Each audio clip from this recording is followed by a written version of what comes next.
دوسرا دن دربار برخاست ہوتے ہی سبتگین ابو اسحاق سے ملا اور تنہائی میں کچھ بات کرنے کی مہلت مانگی۔ ابو اسحاق سبتگین کو لیے ہوئے اپنے ایک مخصوص کمرے میں داخل ہوا اور سوالیہ نظروں سے غزنی کے سپہ سالار کی طرف دیکھنے لگا۔ سبتگین نے ارمغانہ شیرازی کی آمد اور کئی ماہ سے جاری رہنے والی موسیقی کی تمام محفلوں کا ذکر کرتے ہوئے کہا، یہ بات امیر کے شایان شاہ نہیں کہ وہ باپ دادا کی روش کو چھوڑ کر اس وزیر زادی کی آواز کے فتنے میں گم ہو جائے جو محض اقتدار حاصل کرنے کے لیے ایک شرمناک کھیل کھیل رہی ہے۔ سبتگین کا انداز بیان دیکھ کر ابو اسحاق کے ماتھے پر کئی بل پڑ گئے، لیکن وہ بولا کچھ نہیں۔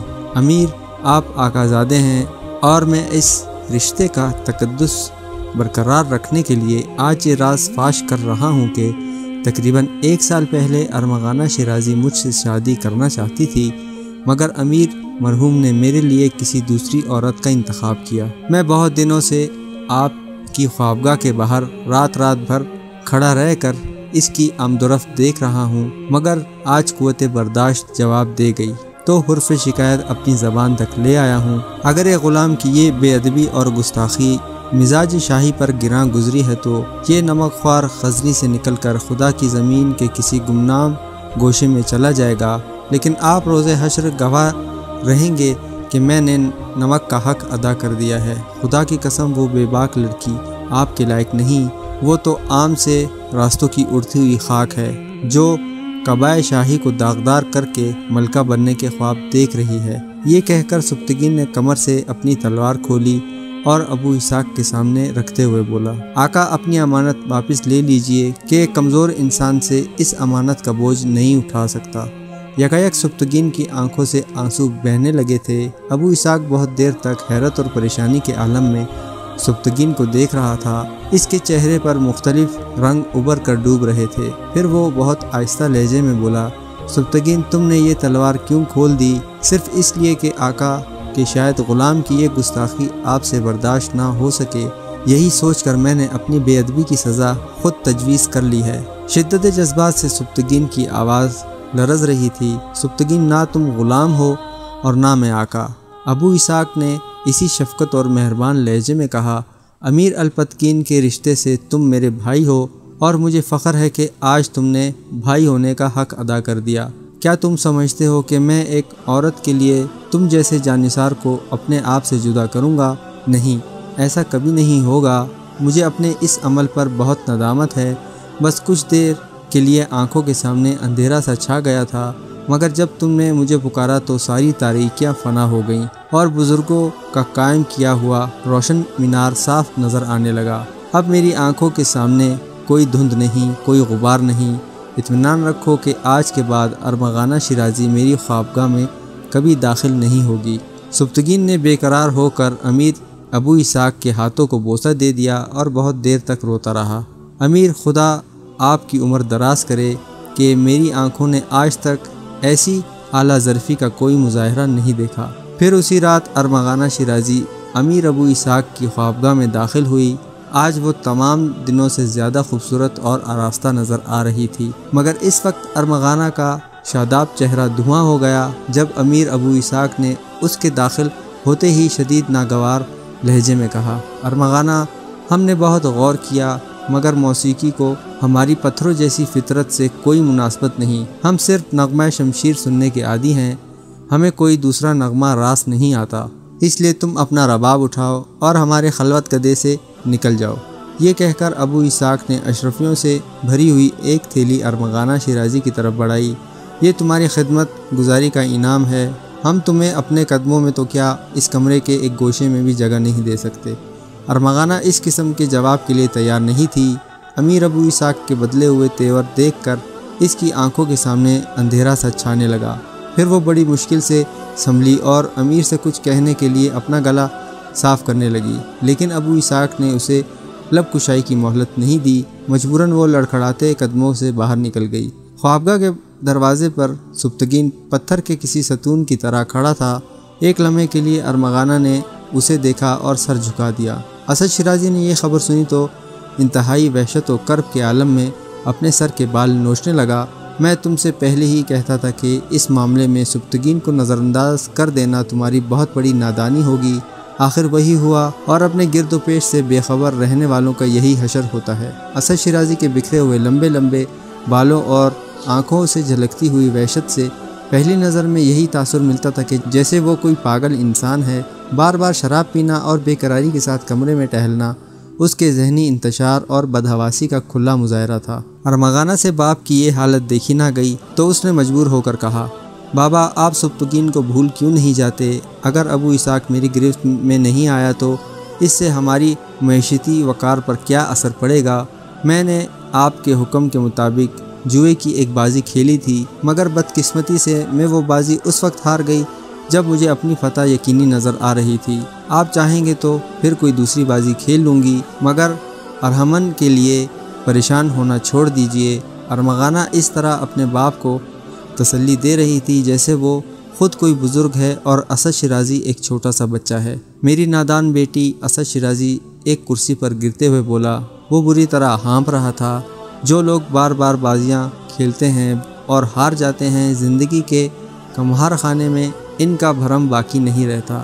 اچھے شاطر کی یہی پہچان ہے کہ وہ ایک ہی بازی کھیلتا ہے اور اپنے طاقتور حریف کو شکست دے دیتا ہے، اور اگر بالفرض وہ ہار بھی جائے تو اس کے حریف یہ سوچ کر ڈرتے ہیں کہ کیا پتہ کہ وہ کب کوئی نئی چال چل دے اور ان کی بساتیں الٹ کر رکھ دے۔ تم 2 بازیاں کھیلیں اور ہار گئیں۔ مجھے افسوس ہے کہ دنیا کا بہترین شاطر بھی تمہیں شکست سے نہیں بچا سکا۔ اسد شیرازی نے اپنے سینے پر زور سے ہاتھ مارتے ہوئے کہا تھا، اور تم یہ کہتی ہو کہ میں سبتگین کو فراموش کر دوں؟ تمہارا یہ مشورہ بڑا عجیب مشورہ ہے بیٹی۔ تم نہیں جانتی کہ سبتگین کون ہے۔ پہلے میں نے سوچا تھا کہ تمہارے ذریعے اسے ہلاک کرانے کی کوشش کروں گا، مگر وہ بچ کر نکل گیا۔ پھر میں نے ابو اسحاق کا سہارا لیا کہ اگر وہ بوڑھا حکمران تم سے شادی پر آمادہ ہو جاتا تو پھر بڑی آسانی سے اسے معزول کرا کے اپنے منصوبے کی خوراک بنایا جا سکتا ہے۔ لیکن آج ابو اسحاق کے انکار نے میرے اس خواب کو بھی پریشان کر دیا ہے۔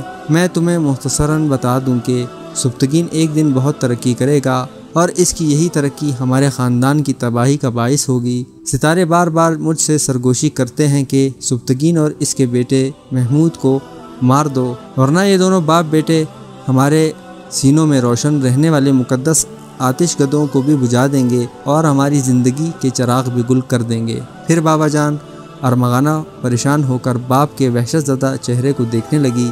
مجھے سوچنے دو مجھے، اسد شیرازی نے رک کر کہا، اور شراب کا نیا جام لبریز کر کے پینے لگا۔ امیر ابو اسحاق کے معاملے میں در پردہ سبتگین کے ہاتھوں شکست کھانے کے بعد اسد شیرازی کی ساری توجہ محمود پر مرکوز رہی تھی، اور محمود کا خیال آتے ہی وہ ایک اجنبی شخص نظام شاہ کے بارے میں سوچنے لگا تھا۔ اسد شیرازی نے یہ راز معلوم کرانے کی بہت کوشش کی کہ نظام شاہ کون ہے اور کہاں رہتا ہے، مگر اس سلسلے میں اب تک اس کی ہر کوشش رائگاں گئی تھی۔ بالآخر اسد شیرازی نے اپنے ذہن میں ایک نیا منصوبہ ترتیب دیا اور بیک وقت کئی جاسوس سبتگین کی نگرانی پر لگا دیے۔ ان جاسوسوں میں سر فہرست اس کی وہ کنیز سیدہ تھی جو محمود کی والدہ کی خدمت پر مامور تھی اور شاہی حرم سرا میں ہونے والی اہم گفتگو اپنے آقا کو منتقل کرتی تھی۔ ان تمام جاسوسوں کی ایک ہی ذمہ داری تھی کہ وہ ہر وقت سبتگین پر نظر رکھیں کہ غزنی کا یہ سپہ سالار کہاں کہاں جاتا ہے اور کس کس سے ملتا ہے۔ اسد شیرازی کے دماغ میں نظام شاہ کا سراغ حاصل کرنے کے لیے بس یہی ایک ترکیب تھی۔ اس کے تمام جاسوس پھٹے پرانے کپڑوں میں محل کے باہر بھکاریوں کی صورت بنائے ہوئے کھڑے رہتے تھے اور قصر شاہی کی طرف ہر آنے جانے والے کے سامنے ہاتھ پھیلا پھیلا کر اپنی ضرورتوں کے سوال کرتے تھے۔ کئی دن تک سبتگین کے گرد اسد شیرازی کے جاسوسوں کا جال پھیلا ہوا تھا، مگر ابھی تک کوئی جاسوس بھی وہ خبر نہیں لایا تھا جس کا اسد شیرازی کو بے چینی سے انتظار تھا۔ پھر اچانک ایک روز اس کی یہ مراد پوری ہو گئی۔ اسد شیرازی کے ایک ملازم جاسوس نے اپنے آقا کو خبر دیتے ہوئے کہا، میں نے سبتگین کو دیکھا ہے کہ وہ اپنے بیٹے محمود کو لے کر محل سے نکلا اور شاہی رات پر سوار ہو کر غزنی کے مضافاتی علاقے کی طرف چلا گیا۔ کچھ دیر بعد میں نے گھوڑے پر سوار ہو کر سبتگین کا تعاقب شروع کر دیا اور بڑی محنت کے بعد یہ راز پا لیا کہ سبتگین ایک مسجد میں داخل ہوا تھا میں خود تو مسجد کے اندر داخل نہیں ہو سکا، مگر میرا اندازہ یہ ہے کہ آپ کا مطلوبہ شخص اسی مسجد کے کسی گوشے میں رہتا ہے۔ اس خبر نے اسد شیرازی کے جسم میں مسرتوں کی ایک نئی لہر دوڑا دی تھی۔ جاسوس کی فراہم کردہ اس خبر کی تفصیل یہ تھی کہ جب محمود مکمل طور پر صحتیاب ہو گیا تھا تو ایک دن سبکتگین اسے لے کر نظام شاہ کی خدمت میں حاضر ہوا۔ شیخ، یہ ہے میرا کمسن وارث محمود، اسے اپنی دعاؤں سے نواز دیجیے۔ نظام شاہ بہت دیر تک 4-5 ماہ کے اس معصوم بچے کو دیکھتا رہا، جس کے چہرے پر چیچک کے کئی بڑے بڑے داغ نمایاں تھے۔ پھر نظام شاہ نے محمود کی پیشانی کو چوما اور چیچک کے داغوں پر ہاتھ پھیرنے لگا۔ شیخ، ان داغوں نے محمود کے چہرے کا سارا حسن بگاڑ دیا ہے، سبکتگین نے انتہائی کربناک لہجے میں کہا۔ ایک باپ کی جذباتی اذیت پر اظہار ہمدردی کرنے کے بجائے نظام شاہ مسکرانے لگے۔ ظاہری حسن پر کیوں جاتے ہو سبکتگین؟ محمود پھر محمود ہے اور محمود ہی رہے گا۔ اس وقت ہم تو اس دنیا میں نہیں ہوں گے، مگر تمام عالم دیکھے گا کہ اس سیاہ داغوں سے کیسی عجیب روشنی پھوٹے گی۔ ہر طرف اجالا ہی اجالا ہوگا، بہت تیز اجالا۔ اللہ اس بچے کو اپنے امان میں رکھے۔ پھر سبکتگین محمود کو لے کر محل واپس آ گیا تھا اور جاسوس نے اس واقعے کی اطلاع اسد شیرازی کو دے دی تھی، مگر چند مجبوریوں کے سبب وہ اپنے آقا کو یہ نہیں بتا سکا تھا کہ وہاں سبکتگین کس شخص سے ملا تھا اور مسجد کے اندر کیا واقعہ پیش آیا تھا۔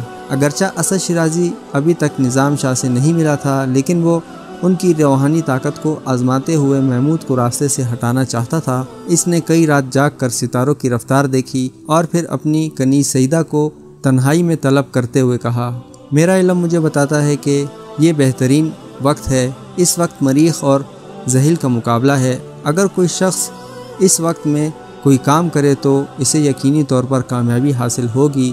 حکم دیجیے آقا، کنیز سیدہ نے احتراماً خم ہوتے ہوئے کہا۔ تجھے سبکتگین کے بیٹے محمود سے کتنی قربت حاصل ہے؟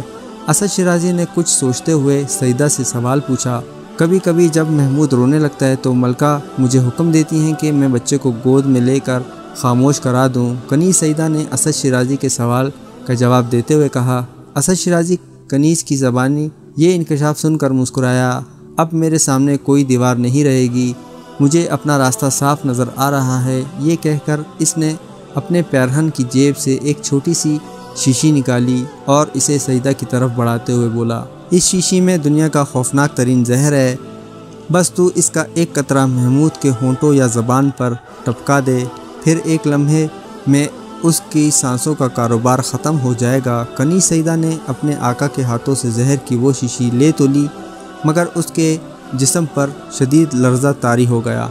اسد شیرازی نے غضبناک نظروں سے اپنی کنیز کی بگڑتی ہوئی حالت کو دیکھا اور قہر آلود لہجے میں بولا، اگر تو یہ کام نہیں کر سکتی تو پھر اس پوری شیشی کو اپنے حلق میں انڈیل لے۔ سیدہ ایک بار پھر کانپی، مگر فوراً ہی اس نے اپنے بدن کی لغزش پر قابو پا لیا۔ نہیں آقا، یہ کیسے ممکن ہے کہ آپ مجھے کوئی حکم دے اور میں اس پر عمل نہ کروں؟ میں تو اپنی جان تک آپ کے ہاتھ فروخت کر چکی ہوں، اب اس زندگی پر میرا کوئی حق نہیں ہے، آپ اسے جس طرح چاہیں استعمال کریں۔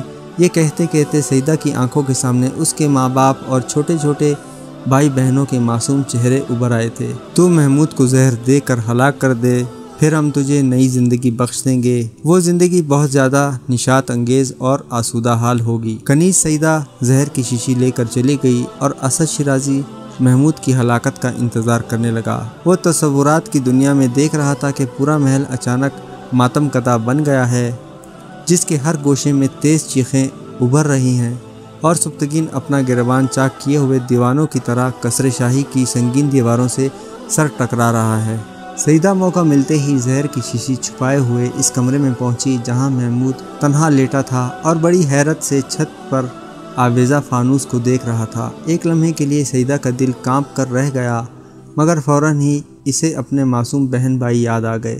پھر یوں محسوس ہوا جیسے اسد شیرازی تیز سرگوشیوں میں اس سے کہہ رہا ہو، اگر آج محمود نے موت کا ذائقہ نہیں چکھا تو پھر یہی زہر تیرے بہن بھائیوں کو پینا پڑے گا۔ یہ خیال آتے ہی سیدہ نے اپنی گردن کو جھٹکا اور تیزی سے محمود کے بستر کی طرف بڑھی، مگر چند قدموں کا فاصلہ طے کرتے ہی اس نے ایک خوفناک چیخ ماری اور پلٹ کر دروازے کی جانب بھاگ کھڑی ہوئی۔ وہ طویل راہداریوں سے گزرتے ہوئے کئی بار گری اور کئی بار اٹھی۔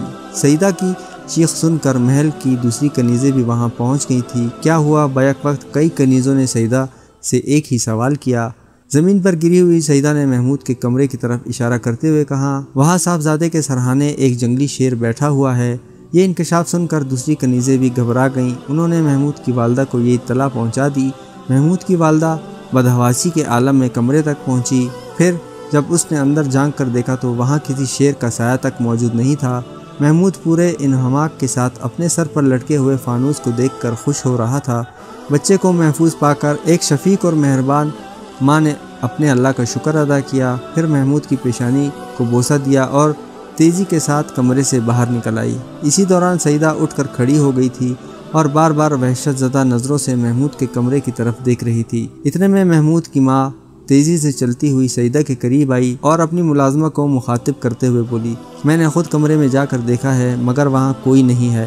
سیدہ کی خوبصورت آنکھوں میں حیرت اور خوف کی گہری پرچھائیاں بدستور لرز رہی تھیں۔ کبھی وہ محمود کی والدہ کے چہرے کی طرف دیکھتی اور کبھی اپنی ساتھی کنیزوں کی طرف۔ اس کا ذہن بری طرح الجھ کر رہ گیا تھا۔ ملکہ، میں آپ کے جاہ و جلال کی قسم کھاتی ہوں کہ میں نے اپنی آنکھوں سے شیر کو دیکھا ہے جو نہایت اطمینان سے صاحبزادے کے سرہانے بیٹھا ہوا تھا، سیدہ نے کانپتی ہوئی آواز سے کہا۔ محمود کی والدہ بڑی حیرت سے سیدہ کے چہرے کو دیکھ رہی تھی جو دہشت اور خوف کی زیادتی سے زرد ہو گیا تھا۔ میں آپ کو کیسے سمجھاؤں ملکہ؟ اپنی بے چارگی پر سیدہ رونے لگی۔ ابھی محمود کی ماں سیدہ سے کچھ اور پوچھنا چاہتی تھی کہ اتنے میں سبتگین وہاں آ گیا۔ پھر جب محمود کی والدہ نے اپنے شوہر کو یہ عجیب و غریب صورتحال بتائی تو کچھ دیر کے لیے وہ خود بھی حیرت میں ڈوب گیا۔ پھر آہستہ آہستہ سبتگین کی آنکھوں میں چمک سی پیدا ہوئی اور اس کے ہونٹوں پر ایک معنی خیز مسکراہٹ ابھر آئی۔ ہو سکتا ہے اس نے محمود کے سرہانے کسی شیر کو دیکھا ہو۔ سبتگین نے اپنی بیوی کو مخاطب کر کے کہا، آپ کو اس کنیز کی باتوں پر اعتبار کر لینا چاہیے۔ آخر آپ کیا کہنا چاہتے ہیں؟ محمود کی والدہ نے الجھی ہوئی نظروں سے شوہر کی طرف دیکھا۔ آپ ابھی ان باتوں کو نہیں سمجھیں گی۔ سبتگین مسکرایا اور پلٹ کر سیدہ سے مخاطب ہوا جو ابھی تک شدت خوف سے تھر تھر کانپ رہی تھی۔ لڑکی، تم اطمینان سے اپنا کام کرو، وہ شیر تمہیں کچھ نہیں کہے گا۔ سبتگین کی باتیں کسی کی سمجھ میں نہیں آتی تھی۔ سیدہ نے محمود کی والدہ اور سبتگین کو رخصتی سلام کیا اور لڑکھڑاتے قدموں سے اپنے مکان کی طرف چلی گئی۔ پھر اسی رات سیدہ اپنے آقا اسد شیرازی سے ملی۔ اسد شیرازی بڑی بے چینی سے خوابگاہ میں ٹہل رہا تھا اور اپنی وحشت پر قابو پانے کے لیے بار بار شراب پی رہا تھا۔ اسے محمود کی ہلاکت کی خبر کا انتظار تھا۔ کئی گھنٹوں سے اس کے کان قصر شاہی کی طرف لگے ہوئے تھے مگر ابھی تک کسی گوشے سے شور و ماتم نہیں اٹھا تھا۔ پھر جیسے ہی خوابگاہ کا دروازہ کھلا اور کنیز سیدہ اندر داخل ہوئی، اسد شیرازی نے چیخ کر کہا، مجھے میری زندگی کی سب سے بڑی خوشخبری سنا دے سیدہ کہ محمود کے دل اور جگر کٹ کٹ کر منہ کے راستے باہر آ چکے ہیں اور شاہی طبیبوں نے تصدیق کر دی ہے کہ سبتگین کا بیٹا ہلاک ہو چکا ہے۔ سیدہ اندر داخل ہوتے ہی سجدے میں گر گئی۔ نہیں میرے آقا، سیدہ زار و قطار رو رہی تھی اور اس کا چہرہ تیز آندھی میں کسی نرم شاخ کی طرح کانپ رہا تھا۔ اسد شیرازی نے آگے بڑھ کر سیدہ کے سر پر ایک زبردست ٹھوکر لگائی۔ نامراد، تو پھر زندہ کیوں ہے؟ اسد شیرازی کسی زخمی درندے کی طرح دہاڑا۔ سیدہ کانپتی ہوئی اٹھی، اس کے سر سے خون بہہ رہا تھا۔ محمود کی حفاظت کے لیے ہر وقت اس کے کمرے میں ایک شیر موجود ہوتا ہے۔ سیدہ نے اپنی ناکامی کی تفصیل سنائی تو چند لمحوں کے لیے اسد شیرازی پر بھی دہشت سی طاری ہو گئی مگر وہ فوراً ہی سنبھل گیا۔ کیا تو سچ کہہ رہی ہے سیدہ؟ اسد شیرازی کی آواز میں وہ پہلے سی گرج باقی نہیں رہی تھی۔ ارحمن کی قسم، میرا بیان کردہ ایک ایک حرف درست ہے۔ سیدہ نے اپنے دونوں ہاتھ جوڑ دیے تھے جیسے وہ اسد شیرازی سے اپنی زندگی کی بھیک مانگ رہی ہو۔ اسد شیرازی کچھ دیر تک سوچتا رہا۔ بار بار اس کی نظروں کے سامنے ایک انسانی حیولہ ابھر رہا تھا اور اس حیولے پر اسے نظام شاہ کا گمان ہوتا تھا۔ دوسرے دن اسد شیرازی نے اپنے ایک معتبر غلام کو غزنی کی اس مسجد کی طرف روانہ کیا جس کے ایک گوشے میں نظام شاہ رہتا تھا۔ جا کر دیکھو وہ جادوگر کون ہے، پہلے اسے دولت کے ذریعے خریدنے کی کوشش کرو اور اگر وہ فروخت ہونے پر آمادہ نہ ہو تو پھر اسے راستے سے ہٹا دو۔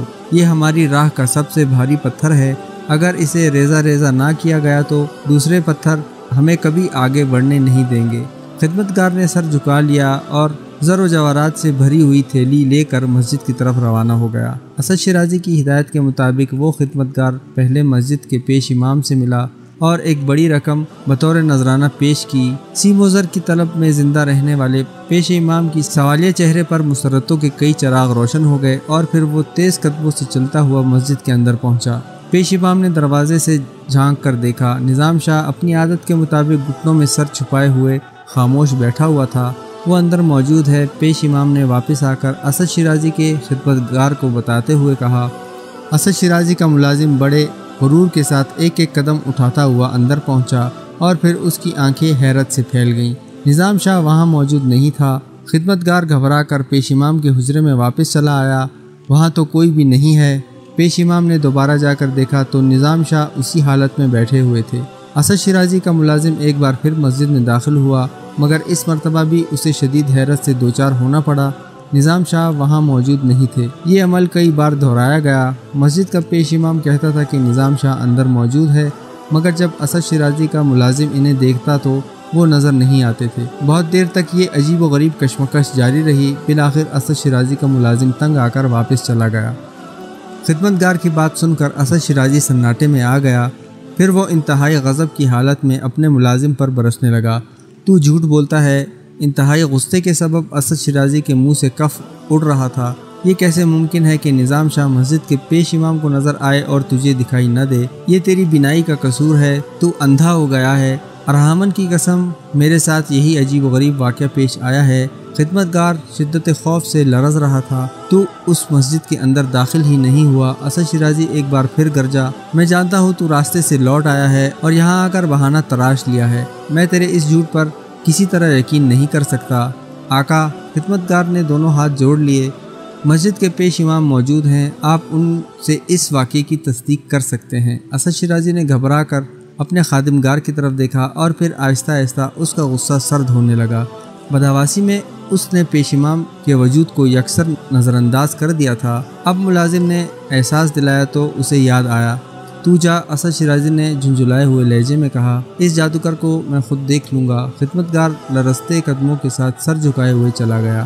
اسد شیرازی بہت دیر تک نظام شاہ کے بارے میں سوچتا رہا، پھر خود کلامی کے انداز میں کہنے لگا، امیر علی شاہ تو مر گیا، مگر اپنے پیچھے ہمارے لیے ایک اور نئی مصیبت چھوڑ گیا ہے۔ یکایک اسد شیرازی کی نظروں کے سامنے اپنے خدمتگار کا وحشت زدہ چہرہ ابھر آیا۔ پھر اسے نظام شاہ کے تصور سے ہلکا سا خوف محسوس ہوا۔ نظام شاہ کو نہ چھیڑ اسد شیرازی، اس نے اپنے آپ کو مخاطب کرتے ہوئے کہا، اسے مسجد کے ایک گوشے میں پڑا رہنے دے، پھر محمود کا کیا ہوگا؟ اس نے خود ہی اپنے سوال کا جواب دیتے ہوئے کہا، اور اگر محمود ہلاک نہیں ہو سکا تو پھر میرا اور میرے خاندان کا کیا ہوگا؟ اس خیال کے آتے ہی اسد شیرازی شدت خوف سے کانپ اٹھا اور اس نے اپنے اندر کی اس دہشت کو کم کرنے کے لیے چیخ کر کہا، نظام شاہ کو غزنی چھوڑنا ہوگا یا پھر اسے اس دنیا سے جانا پڑے گا۔ مجھ سے یہ صورتحال زیادہ دیر تک برداشت نہیں ہو سکتی کہ کوئی دشمن میری شہرک پر زہر آلود خنجر رکھ دے اور میں بے خبری کی نیند سو جاؤں۔ اسد شیرازی بہت دیر تک اپنے آپ سے گفتگو کرتا رہا، پھر اچانک ہی اس کے ذہن میں ایک برق سی لہرائی۔ وہ ایک بار پھر سعیدہ کو آزمانا چاہتا تھا، مگر سعیدہ محمود کی والدہ کی خدمت گزاری میں لگی ہوئی تھی۔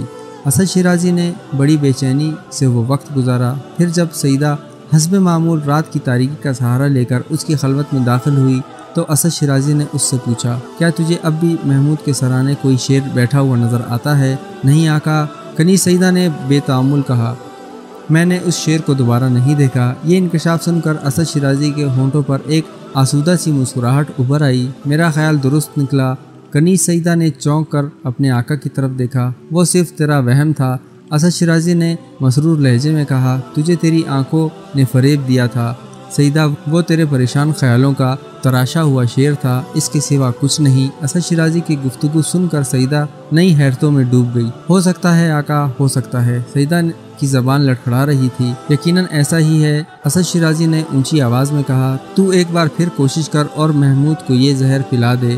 مجھے ارحمن کی ذات پر پورا بھروسہ ہے کہ اس مرتبہ تو ضرور کامیاب لوٹے گی۔ یہ کہہ کر اسد شیرازی نے ایک خفیہ جگہ سے زہر کی وہی شیشی نکالی اور سعیدہ کی طرف بڑھا دی۔ کنیز سعیدہ جو کچھ دیر پہلے تک خوش و خرم نظر آ رہی تھی، یکایک اس کے شگفتہ چہرے کا رنگ دھواں ہو گیا اور جسم لرزنے لگا۔ تیری یہی کمزوری تجھے کامیاب نہیں ہونے دیتی، اسد شیرازی نے اپنی کنیز کو ڈانٹتے ہوئے کہا۔ سیدہ نے بڑی مشکل سے اپنے دھڑکتے دل اور کانپتے جسم پر قابو پایا، پھر اس نے ہاتھ بڑھا کر اسد شیرازی سے زہر کی شیشی لے لی۔ حوصلے سے کام لے، اسد شیرازی نے انتہائی سخت لہجے میں کہا، اگر تو نے اپنے وہموں پر قابو پا لیا تو تجھے اس بار وہ فرضی شیر نظر نہیں آئے گا۔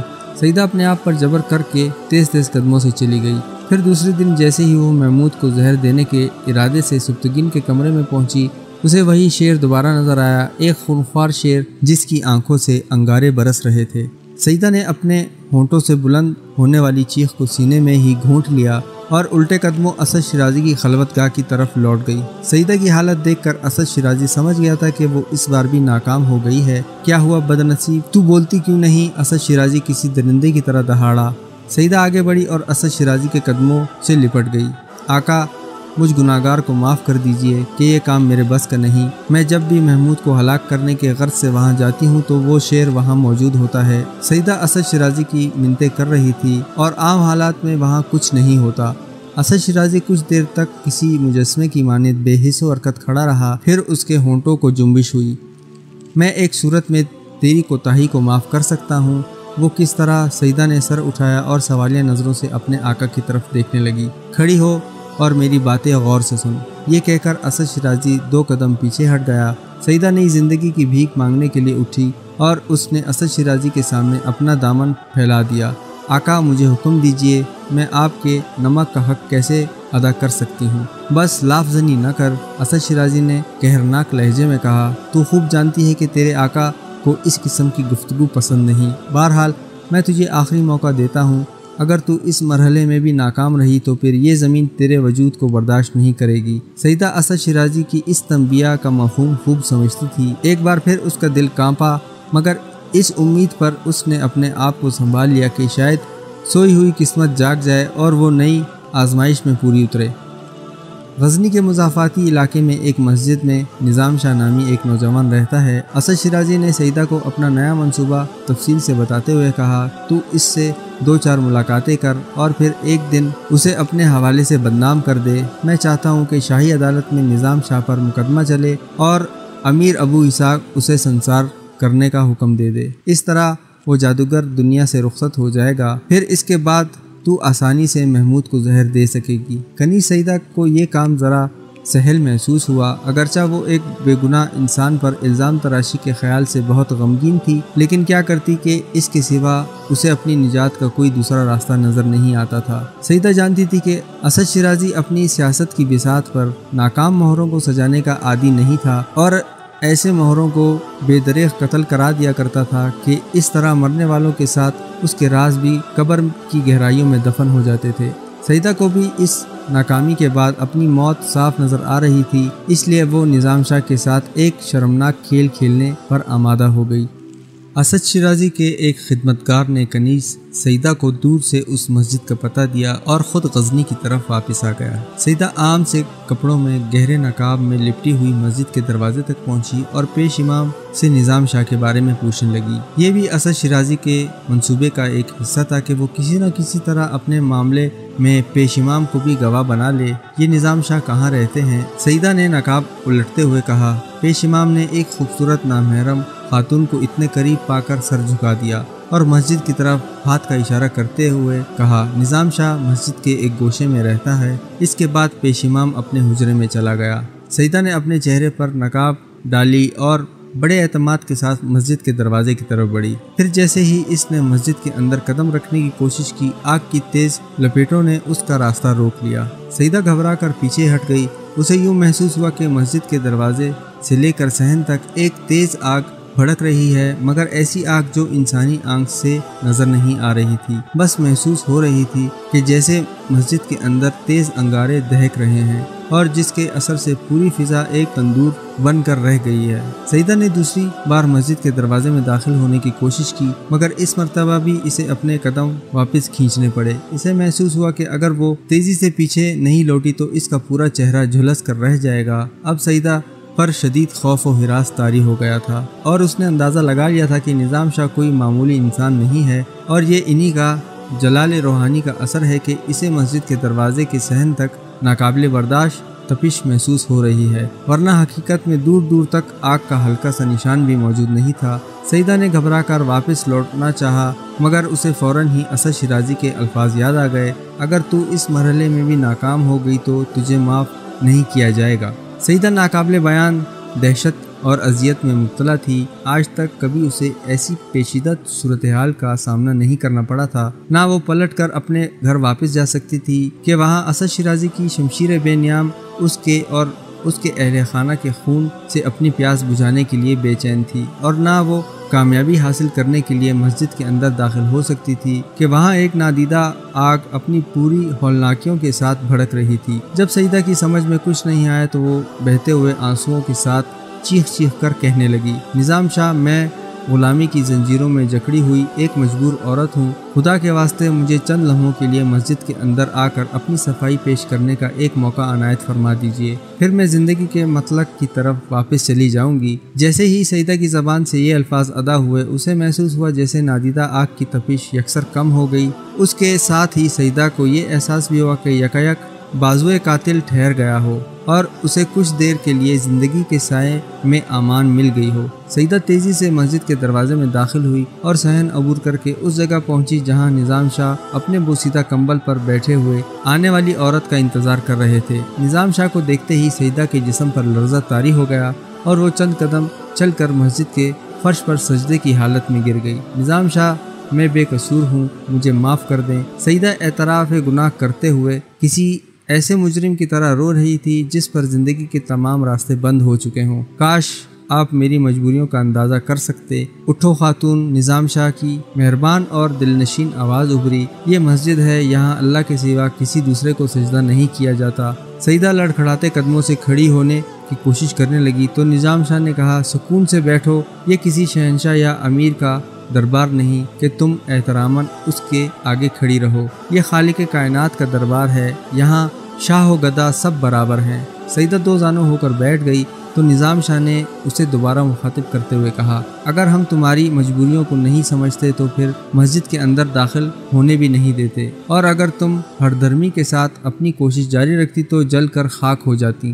سیدہ کا جسم اب پھر لرز رہا تھا، وہ نظام شاہ کے چہرے کی طرف دیکھنا چاہتی تھی مگر ہر بار اس پر ایک انجانی دہشت طاری ہو جاتی اور وہ گھبرا کر اپنا سر جھکا لیتی۔ پھر اسی حالت میں سیدہ نے اپنے آقا اسد شیرازی کے ناپاک عزائم بیان کرتے ہوئے کہا، میں دل سے نہیں چاہتی کہ صاحبزادہ محمود کے جسم پر ہلکی سی خراش بھی آئے، مگر چونکہ ایک کنیز ہوں اس لیے مالک کے اشارے پر بار بار ناچتی ہوں، اور اسی طرح میں یہ بھی نہیں چاہتی تھی کہ آپ جیسے معصوم انسان کے صاف و شفاف لباس پر تہمت کا کوئی غلیظ اور بدنما داغ ابھر آئے، مگر میں کیا کروں کہ اپنی مرضی سے سانس بھی نہیں لے سکتی اور نہ موت کی خواہش کر سکتی ہوں۔ کئی بار دل چاہا کہ خودکشی کر کے اذیت اور گناہوں کی اس زندگی سے نجات حاصل کر لوں، مگر پھر یہ سوچ کر ڈر گئی کہ میرے بعد بوڑھے ماں باپ اور چھوٹے بہن بھائیوں کا کیا ہوگا۔ میں جانتی ہوں کہ میری موت کے بعد اسد شیرازی میرے گھر والوں کو بھی معاف نہیں کرے گا۔ میں یہ بھی جانتی ہوں کہ ناکام واپسی کے بعد